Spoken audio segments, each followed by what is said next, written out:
2024 budget was a budget of renewed hope by the president, of which he presented it before the National Assembly. And a lot of reactions from Nigerians when the senators and House of Representatives members made it public that the budget presented by the president was an empty box. There was nothing inside. In reaction to that, the presidency came out to defend that, saying that we have gone digital. And as a result of that, it has been given to the National Assembly clerk for him to print and, provide it for the senators and House of Rep members. But I don't understand. If you go digital, I believe that they would have mailed them to their mailboxes, not just sending only money to their mailboxes, according to the Senate president. That's by the way. Now, the Vice President, Senator Shettima, 15 billion naira has been allocated for his residence in Abuja. And this sparked a lot of reaction as the presidential candidate of the Labour Party, His Excellency Mr. Peter Obi, criticized the decision of the federal government, to build an apartment worth 15 billion naira for the Vice President. I'm still studying the 2024 fiscal budget as presented to the National Assembly last week. I cannot wait, as I am compelled to ask, what is exactly wrong with us as a country? Budget of 5 billion naira for student loans, which is yet to be disbursed, is only a tiny percentage of the cost of the Vice President's new home. We are projecting to use 4 times the amount for educating all Nigerian indigent students to house the Vice President.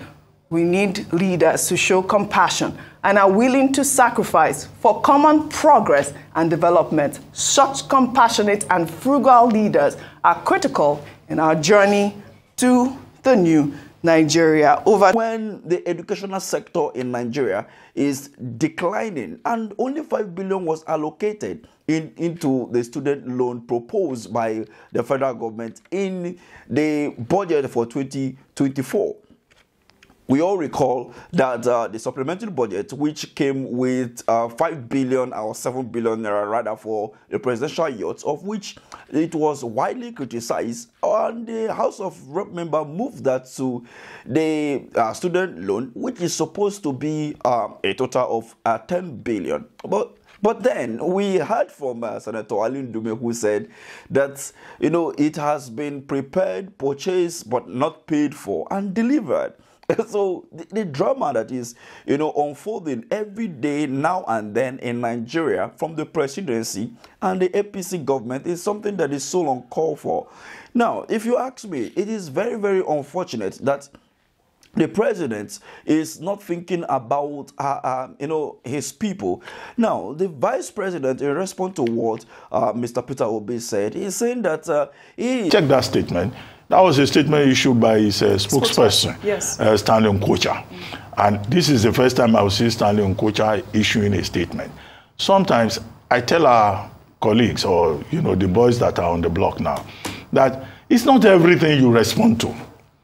There's nothing that Mr. Obi said, Peter Obi said, that Waziri Adamawa has not said, that all of us on this table did not say about the building, because we said, look, at a time when there is austerity in the land, we shouldn't be talking about big structures. But the explanation by Stanley Nkocha is that this was a project that had been there and an abandoned project since 2010, and that government has returned to it.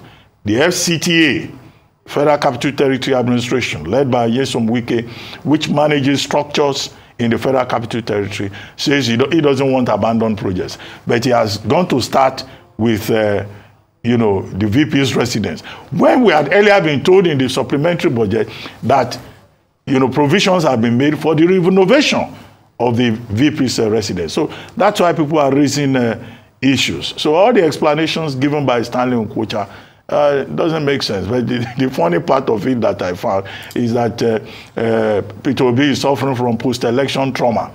Now, using such strong language will not stop the opposition from speaking. Yeah. So spokespersons should know their limits. It's one thing to be seen to be working I mean, I don't think it's the VP himself that will go and say, okay, go and write a statement to go and abuse Peter Obi. Nobody does that.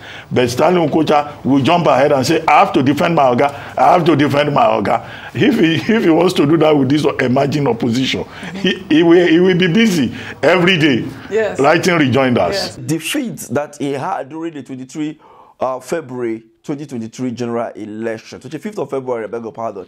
And let's look at it critically.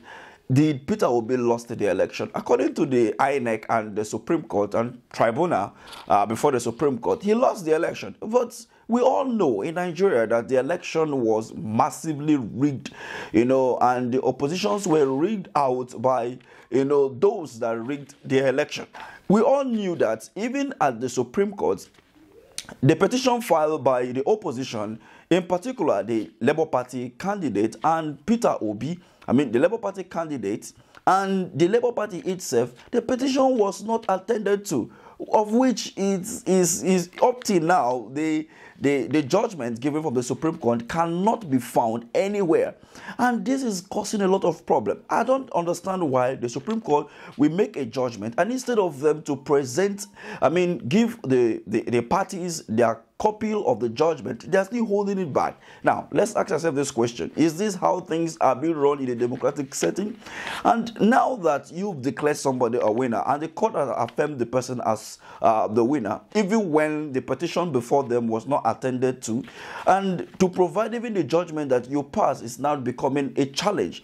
Now, the candidate, the person is saying that you have to treat people with compassion in a situation where we are finding it very difficult to make our educational system grow because of the fact that it's lacking funding. Very soon you will hear that the ASU is embarking on nationwide strike, and this money that they are using to building houses and renovating some buildings and projects that are not necessary at this point in time are things that the opposition are crying out for. But then, those people don't really care about the people, and the only thing they can do is to always bring a panther.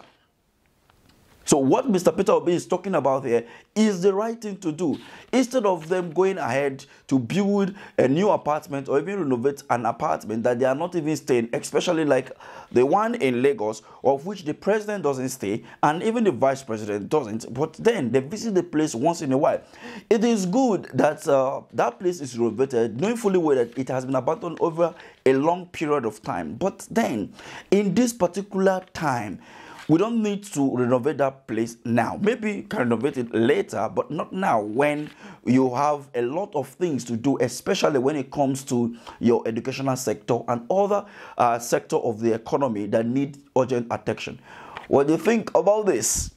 You believe that Shettima is right by insulting the opposition, saying that they are suffering from the hangover from the election conducted on the 25th of February?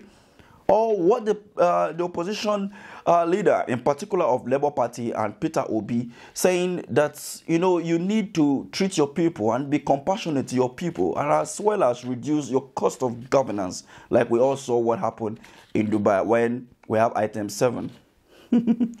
Anyway, let's leave positive comments at the comment section, share this video, and to reach a larger audience. Thank you for watching.